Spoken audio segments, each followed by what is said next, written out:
Okay, so today we're going to break down a really powerful story about peril, conflict, and ultimately triumph. But here's the twist. The entire thing is told with just a few sounds and some super simple words. There's no dialogue at all. So let me ask you this.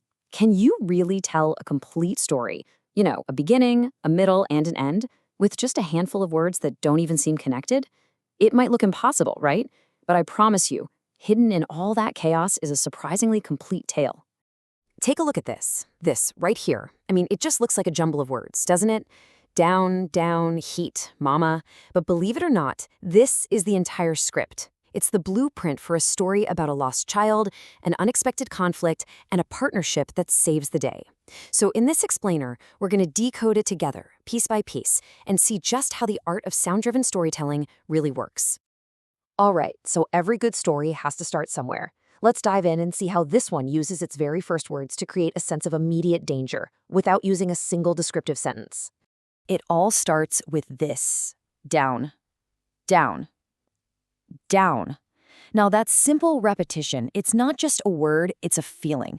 Right away, it gives you this sense of falling, of an uncontrolled descent.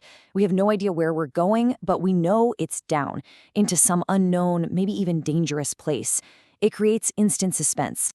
So we're falling, and then bam, we get this heat, heat. This builds on the setting. See, we're not just falling into a void anymore. We've actually landed somewhere. And that somewhere is harsh, it's oppressive, it's uncomfortable.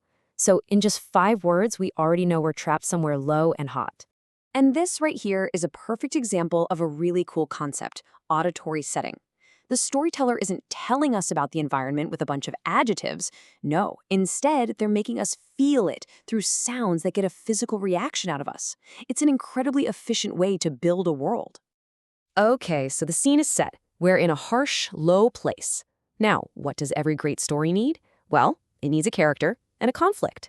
So let's see how this story introduces both with just a couple more words. And then we hear it. Here's our protagonist. This isn't just a word, it's a universal cry.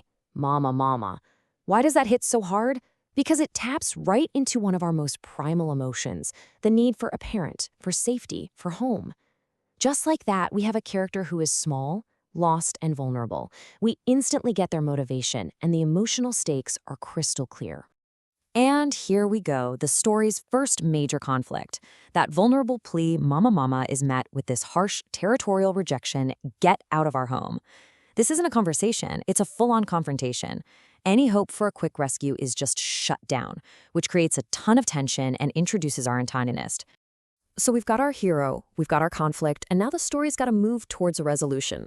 Let's check out how the narrative builds to its climax, just by using sounds that mean struggle, teamwork, and finally, success.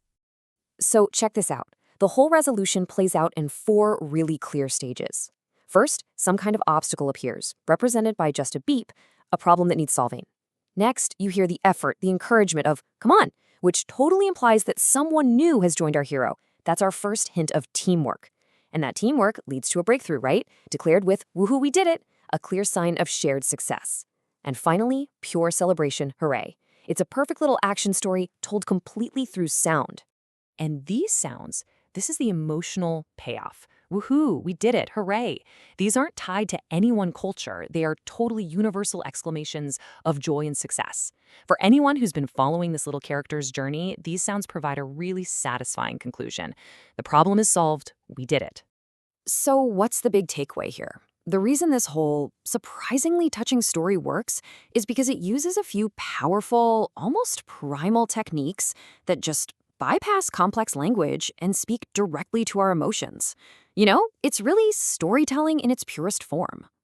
So what's in this minimalistic toolkit? Well, we saw auditory setting with heat, heat. We felt emotional repetition with the cry for mama. We got a clear conflict with get out of our home. And we had onomatopoeia, like woohoo, driving the action forward. All of these simple tools come together to serve a powerful, universal theme that everybody understands: being lost and then being found.